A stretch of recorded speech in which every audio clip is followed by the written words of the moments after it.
नमस्कार दोस्तों, स्वागत है आपका अपने यूट्यूब चैनल पर।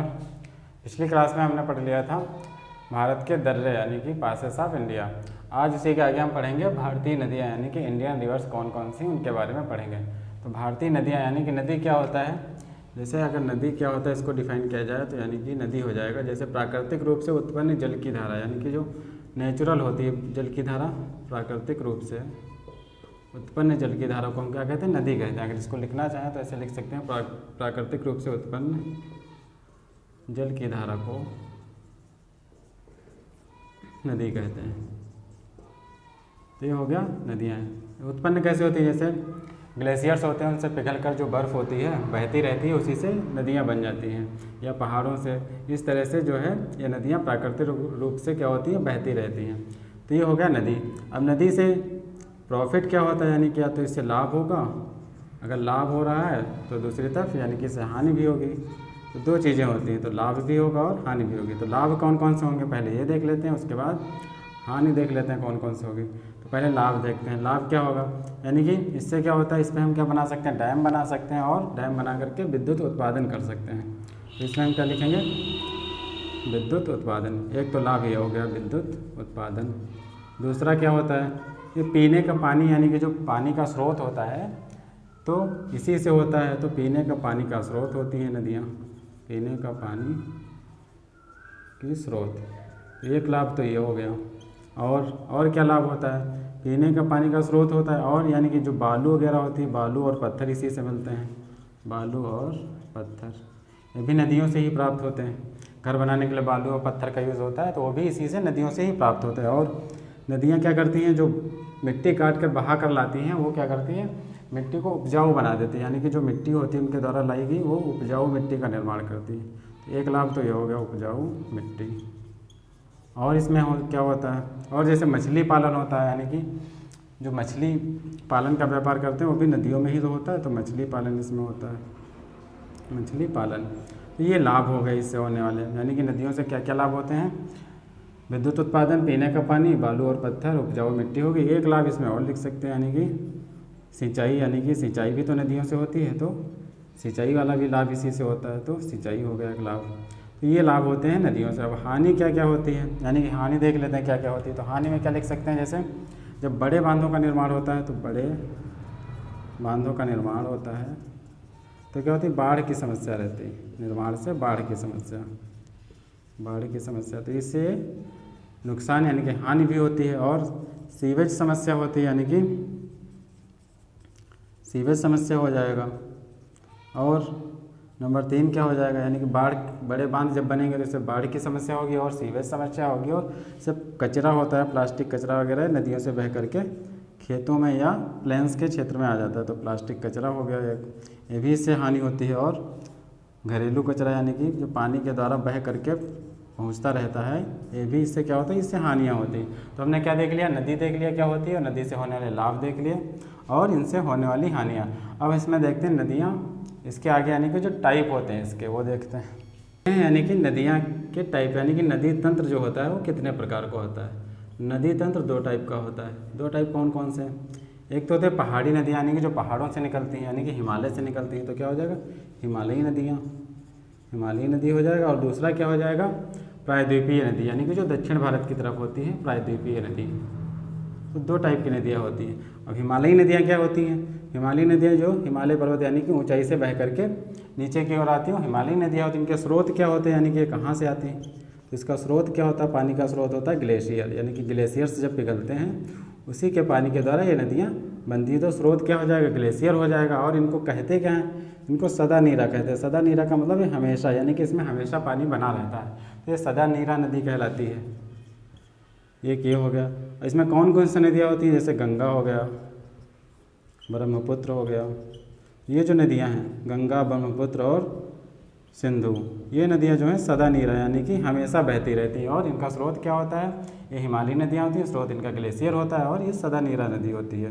तो गंगा, ब्रह्मपुत्र और सिंधु नदी होगी। अब हम देखते हैं प्रायद्वीपीय नदी कौन कौन सी होती है। तो इनका स्रोत क्या होता है, तो इनका स्रोत होता है वर्षा जल, यानी कि जब बारिश होती है तब ये नदियाँ, इसमें पानी ज़्यादा आ जाता है, वैसे ही हमें क्या पड़ी रहती है, सूखी पड़ी रहती है।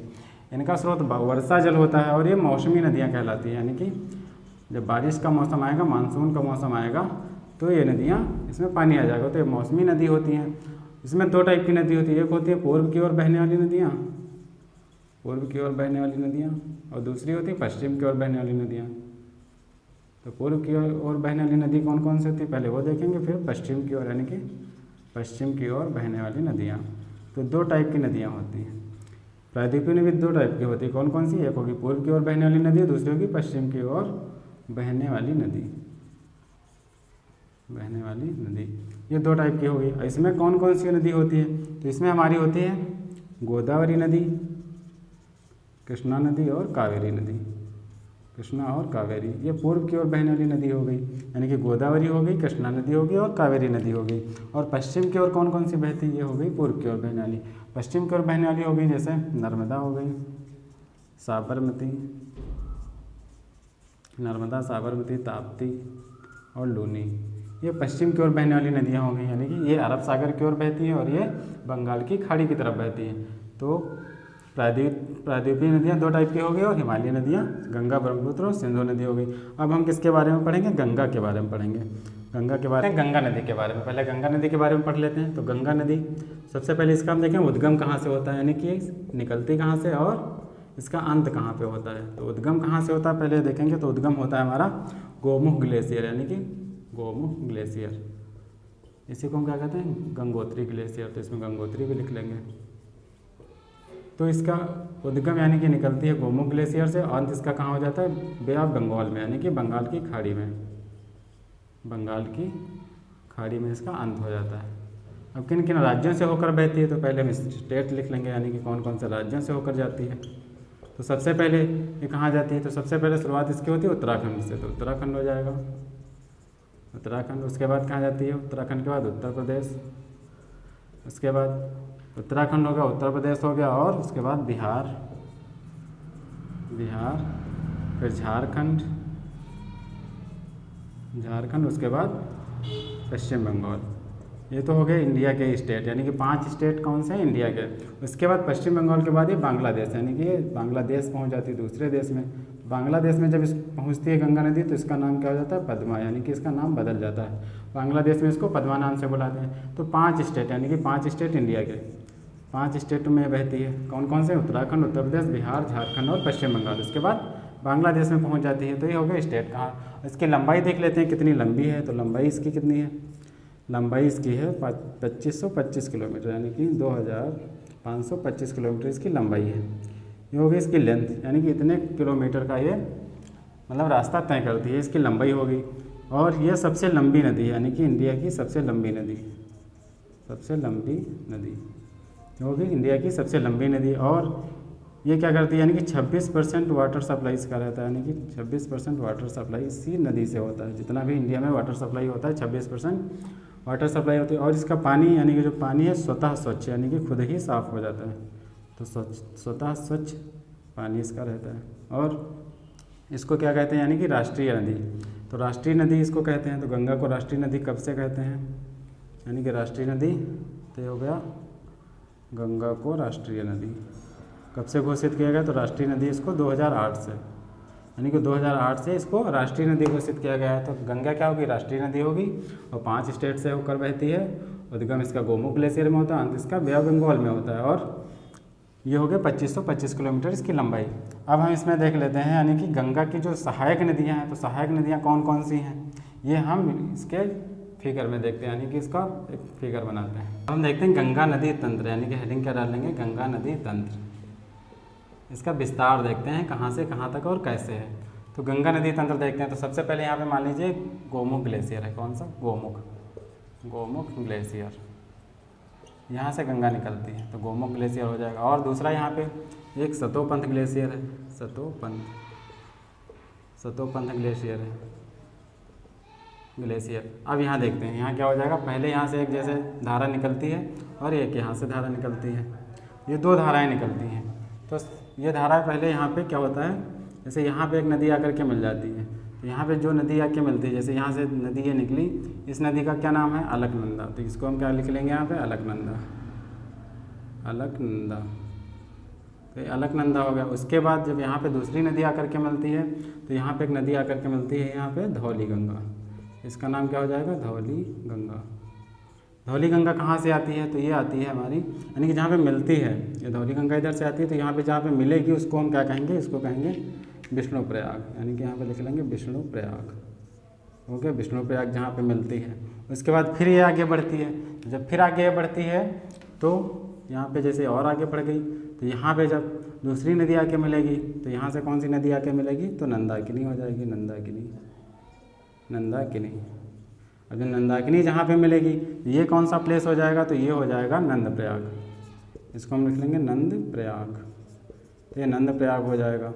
उसके बाद फिर आगे बढ़ेगी, तो आगे क्या हो जाएगा, यहाँ पे एक और नदी आकर के मिलेगी, तो ये इस नदी का नाम क्या हो जाएगा, पिंडारी, यानी कि पिंडारी नदी आकर के मिलेगी, यहाँ पे मिलेगी, तो इस प्लेस का नाम क्या हो जाएगा, तो पिंडारी जहाँ पे मिलेगी आकर के, इस प्लेस का नाम क्या हो जाएगा, कर्णप्रयाग। यहाँ पे होगा विष्णु प्रयाग, ये नंद प्रयाग, ये हो जाएगा कर्णप्रयाग, कर्णप्रयाग, तो ये हो जाएगा कर्णप्रयाग। उसके बाद अब यहाँ से एक नदी इधर से आकर के मिलेगी, यानी कि भागीरथी नदी, यहाँ पे भागीरथी आकर के मिलेगी, तो ये कौन सा प्रयाग हो जाएगा, तो यहाँ भागीरथी की नहीं पहले आएगी मंदाकिनी, यानी कि यहाँ पे देखिए अलकनंदा, यहाँ पे लिखेंगे मंदाकिनी, तो मंदाकिनी जब आएगी यहाँ पे, तो ये हो जाएगा देवप्रयाग, तो इसको हम क्या लिख लेंगे, देवप्रयाग, देवप्रयाग हो जाएगा।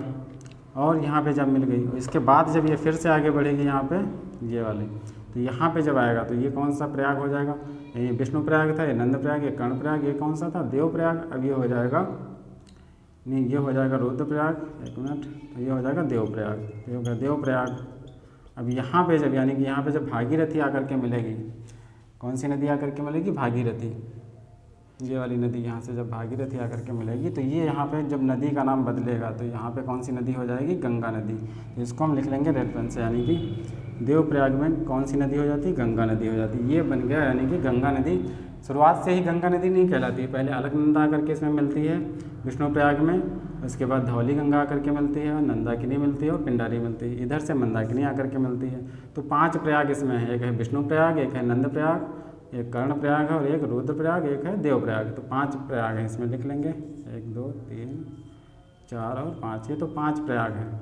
5वें प्रयाग पे जब पहुंचती है, यानी कि देव प्रयाग पे पहुंचती है, तो नदी कौन सी हो जाती है, गंगा नदी हो जाती है। इसमें भागीरथी आकर के मिलती है, तो ये नदी क्या कहलाती है, गंगा नदी। तो यहाँ पे लिख लेंगे भागीरथी, भागीरथी। और यहाँ पे जो यही जो अलकनंदा आ रही थी, ये मिल करके कौन सी नदी बना देती है, गंगा नदी बना देती है। अब गंगा नदी के बारे में हमें पढ़ना है, तो गंगा नदी के बारे में देखते हैं। जैसे इस जो आपको याद, ये देख लिया हमने, यानी कि गंगोत्री ग्लेशियर, और ये क्या था, सतोपंत ग्लेशियर था। तो यहाँ पहले अलकनंदा आके मिली, तो क्या विष्णु प्रयाग, यानी कि एक स्थान है विष्णु प्रयाग, वहाँ पे कौन सी नदी आके मिली, अलकनंदा।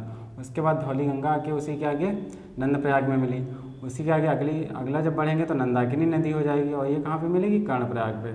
उसी के आगे एक और नदी, यानी कि पिंडारी नदी, ये जहाँ पे मिलेगी वो हो जाएगा हमारा रुद्र प्रयाग, यानी कि जो ये आएगी मंदाकिनी। और उसके बाद हम देखेंगे जहाँ पे गंगा होगी, गंगा नदी, ये कौन सी नदी हो जाएगी, गंगा नदी हो जाएगी भागीरथी के मिलने से। तो ये कहाँ पे मिलेगी, ये हमारी मिलेगी आकर के देव प्रयाग पे। अब इसमें हम देख लेते हैं, यानी कि गंगा नदी का विस्तार, ये कहाँ से कहाँ तक है, तो इसके आगे जैसे ये गंगा नदी का मान लीजिए विस्तार है यहाँ तक, ठीक। इसमें कौन कौन सी नदी है, इसकी सहायक नदी है, ऊपर से यानी कि पूर्व से आने वाली नदियाँ और दक्षिण से जाने वाली नदियाँ, ये देख लेते हैं। सबसे पहले इसकी सहायक नदी कौन सी हो जाएगी, सबसे पहली इसकी सहायक नदी हो जाएगी रामगंगा नदी, यानी कि ये कौन सी नदी हो जाएगी, रामगंगा। ये हो गई रामगंगा नदी। और रामगंगा जहाँ पे मिलेगी आकर के, वो स्थान कौन सा हो जाएगा, तो ये स्थान हो जाएगा कन्नौज। तो कन्नौज में आकर के सबसे पहली सहायक नदी कौन सी मिलेगी, रामगंगा। तो ये सबसे पहली सहायक नदी होगी रामगंगा। उसके बाद पीलीभीत, यानी कि पीलीभीत में एक झील है फुलहर झील, कौन सी झील है, फुलहर झील। तो यहाँ से एक नदी निकलती है गोमती नदी, तो गोमती नदी आकर के इसी में मिल जाएगी। तो गोमती नदी आकर के जहाँ पे मिलेगी वो कौन सा प्लेस हो जाएगा, गोमती नदी जहाँ पे मिलेगी वो हो जाएगा गाजीपुर। गोमती नदी कहाँ पे आकर मिलती है, गाजीपुर में आकर के मिलती है। तो पहले हम इधर पूर्व वाली नदियाँ देख लेते हैं, यानी कि जो ऊपर से आती है। उसके बाद एक यहाँ पे शारदा नदी है, शारदा को हम क्या कहते हैं, काली, यानी कि ये नेपाल से आती है, शारदा काली इसको हम कहते हैं। और दूसरी कौन सी, सरयू, यानी कि यहाँ पे सरयू, इसको काली कहते हैं, इसको करनाली कहते हैं। ये दोनों नदियाँ हैं कहाँ की, तो ये दोनों नदियाँ कहाँ की है, नेपाल से आती हैं, नेपाल से आती। इन दोनों नदियों के संयुक्त धारा, यानी कि दोनों आपस में मिल जाती हैं। तो संयुक्त धारा मिल करके आगे जब ये आकर के गंगा नदी में मिलती है, तो ये क्या कहलाती है, घाघरा।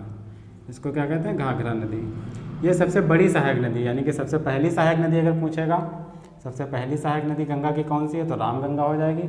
और सबसे बड़ी अगर पूछेगा तो सबसे बड़ी सहायक नदी कौन सी हो जाएगी, घाघरा हो जाएगी। तो ये जहाँ पे घाघरा नदी आकर के मिलती है, ये कौन सा प्लेस हो जाएगा, तो ये हो जाएगा छपरा, यानी कि जो छपरा ज़िला है वहाँ पे आकर के मिलती है घाघरा नदी।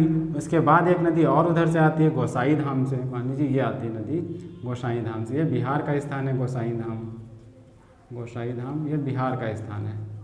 तो बिहार से आकर के गोसाई धाम से एक नदी आकर के मिलती है कोसी नदी, इसका क्या नाम है, कोसी नदी। तो कोसी नदी आकर के मिलती है यहाँ पे। तो कोसी नदी जहाँ पे आकर के मिलती है वो क्षेत्र का नाम क्या है, कुर्सेला। तो यहाँ पे लिख लेंगे कुर्सेला क्षेत्र। ये बिहार का प्लेस है और बिहार की ही नदी कोसी नदी है, ये भी गंगा में आकर के मिल जाती है। और उसके बाद एक दार्जिलिंग की पहाड़ियों से आती है। दार्जिलिंग की पहाड़ियाँ कहाँ पे हैं, दार्जिलिंग की पहाड़ियाँ। तो ये जो आती है दार्जिलिंग की पहाड़ियाँ, यहाँ से एक नदी आकर के मिलती है। उसके बाद ये जो नदी है हमारी बांग्लादेश में प्रवेश कर जाती है, यानी कि पश्चिम बंगाल होते हुए बांग्लादेश में। दार्जिलिंग की पहाड़ियाँ कहाँ पे हैं, पश्चिम बंगाल में है। पश्चिम बंगाल से नदी आकर के मिलती है। तो यहाँ पे मिलेगी, तो जो प्लेस मिलेगी वो कौन सा प्लेस हो जाएगा, यानी कि यहाँ पे हम लिख लेंगे इस नदी का नाम महानंदा। तो महानंदा करके मिलती है। अब ये बांग्लादेश, यहाँ पे हम क्या लिख लेंगे, दूसरा देश बांग्लादेश। अब यहाँ से देख लिया, यानी कि ऊपर से आने वाली नदियाँ। अब नीचे से आने वाली नदियाँ देख लेते हैं, यानी कि दक्षिण से कौन कौन सी नदियाँ गंगा में मिलती हैं। तो सबसे बड़ी एक यहाँ से निकलती है, यानी कि यमुनोत्री से। यमुनोत्री ग्लेशियर से कौन सी नदी निकलती है, यमुना नदी निकलती है। तो ये सबसे बड़ी सहायक नदी यहाँ पर मिलती है। इस नदी का नाम क्या है, यमुना नदी। तो यमुना नदी क्या है, दक्षिण से आने वाली सबसे बड़ी नदी, यानी कि सबसे बड़ी सहायक नदी गंगा की कौन सी हो जाएगी, यमुना। यमुना मिलती कहाँ पे है, तो प्रयाग में मिलती है, प्रयागराज में। प्रयागराज जहाँ पे मिलती है इसको क्या कहते हैं, संगम कहते हैं, यानी कि गंगा यमुना का संगम प्रयागराज में होता है। तो ये प्रयाग हो गई। और कौन सी नदी जी, यमुना नदी आती है। तो कुछ नदियाँ यमुना की भी सहायक नदी हैं। तो एक यहाँ यमुना की सहायक नदी है। तो यमुना की सहायक नदी यहाँ पे मिलती है इटावा में। इटावा में कौन सी सहायक नदी मिलती है यमुना की, चंबल नदी। तो यहाँ पे हम क्या लिख लेंगे, चंबल नदी।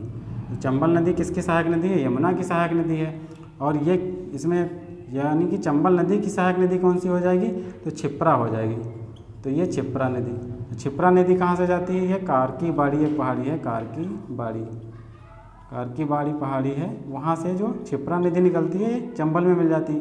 और चंबल कहाँ मिल जाती है, चंबल यमुना में मिल जाती है, और यमुना गंगा में मिल जाती है। और ये जो है इंदौर की जनापाऊ पहाड़ी से निकलती है, यानी कि जो चंबल नदी है इंदौर के जनापाऊ पहाड़ी से निकलती है, जनापाऊ पहाड़ी से। तो हो गई यमुना की सहायक नदी। तो यानी कि चंबल यमुना की सहायक नदी हो गई, मिलती कहाँ पे, इटावा मिलती है। और इसकी कौन कौन सी सहायक नदी है, तो एक बेतवा सहायक नदी है और एक केन सहायक नदी है यमुना की। तो यहाँ पे क्या लिख लेंगे, बेतवा, और ये कौन सी, केन। ये भी यमुना की सहायक नदी है, क्योंकि यमुना में जाकर के मिल रही है। तो यमुना की सहायक नदी है। तो बेतवा कहाँ से निकलती है, तो ये विंध्याचल की पहाड़ियों से निकलती है। विंध्याचल की पहाड़ी यानी कि कहाँ पे है, मध्य प्रदेश में, यहाँ से निकलती है। और ये कैमूर की केन नदी कैमूर की पहाड़ी से निकलती है, कैमूर की पहाड़ी से। कैमूर की पहाड़ी कहाँ पे है, बिहार में है। तो ये कैमूर की पहाड़ी। अब यानी कि ये हो गई यमुना की सहायक नदियाँ। तो यमुना की सहायक नदियाँ कौन कौन सी थी, चंबल थी, बेतवा थी और कैन थी। ये यमुना की सहायक नदियाँ थी, 3 सहायक नदियाँ यमुना की हैं। अब यहाँ पे देख लेते हैं, जहाँ पे मिलती है वो प्रयागराज यानी कि संगम हो गया। और कौन कौन सी नदी गंगा में मिलती है, तो गंगा नदी एक और मिलती है। तो इसका क्या नाम है, सोन नदी। इसका सोन नदी नाम है। तो सोन नदी यानी कि छपरा और कुर्सेला के बीच में जहाँ पे मिलती है, ये हो गई सोन नदी। अब सोन नदी कहाँ किसकी सहायक नदी है, तो ये नर्मदा, यानी कि नर्मदा नदी से होते हुए, ये मान लीजिए नर्मदा नदी और सोन नदी का संगम है। यहाँ पे मिलके ये सोन नदी कहलाती है, और इधर जब तक रहती है तब तक ये नर्मदा नदी। तो यहाँ पे क्या लिख लेंगे, अमरकंटक। या अमरकंटक की पहाड़ी इधर आएगी तो नर्मदा नदी कहलाएगी, उधर जाएगी तो सोन नदी कहलाएगी। दोनों नदियाँ अमरकंटक की पहाड़ी से निकलती हैं। अमरकंटक की पहाड़ी कहाँ पे है, मध्य प्रदेश में है। तो ये हो गई। और एक हुगली नदी इसकी सहायक नदी है, हुगली नदी, हुगली नदी। तो हुगली नदी इसकी सहायक नदी। तो हुगली कहाँ की नदी है, वेस्ट बंगाल की नदी है। तो वेस्ट बंगाल से कहाँ मिल जाती है, जाकर के गंगा नदी में। तो हमने क्या क्या देख लिया, यानी कि गंगा नदी तंत्र हमने कंप्लीट कर लिया। ये गंगा नदी तंत्र, यहाँ पे हेडिंग पड़ी थी गंगा नदी तंत्र, गंगा नदी तंत्र, यानी कि गंगा नदी तंत्र के बारे में हमने देख लिया। गंगा नदी कैसे बनी और कौन कौन सी इसकी सहायक नदियाँ हैं और कौन कौन सी इसकी, यानी कि ये नीचे से जाती है तो इस क्या हो जाएगी, दाहिनी साइड से, यानी कि यहाँ पे हम लिख सकते हैं दक्षिण से, दक्षिण की ओर सहायक नदियाँ और सहायक नदियाँ। और ये पूर्व की ओर की सहायक नदियाँ, तो इसमें हम लिखते हैं पूर्व की तरफ से। ये पूर्व की तरफ से आती है, यानी कि ऊपर की तरफ से आती है, यानी कि उत्तर की तरफ से आती हैं, तो उत्तर की तरफ से भी लिख सकते हैं, उत्तर की तरफ से। और ये दक्षिण की तरफ से जाती है, यानी कि नीचे से जाती है। तो ये हमने नदियों को देख लिया। गंगा नदी तंत्र आज हमने कंप्लीट कर लिया। इसी के आगे हम अगला चैप्टर में देखेंगे, यानी कि अगले टॉपिक में देखेंगे सिंधु नदी तंत्र और प्रायद्वीपीय जो नदियाँ हैं। तो कैसा लगा वीडियो आप लोग कमेंट बॉक्स में ज़रूर बताएं। अगर अच्छा लगा हो तो लाइक करें, कमेंट करें और सब्सक्राइब करें। धन्यवाद।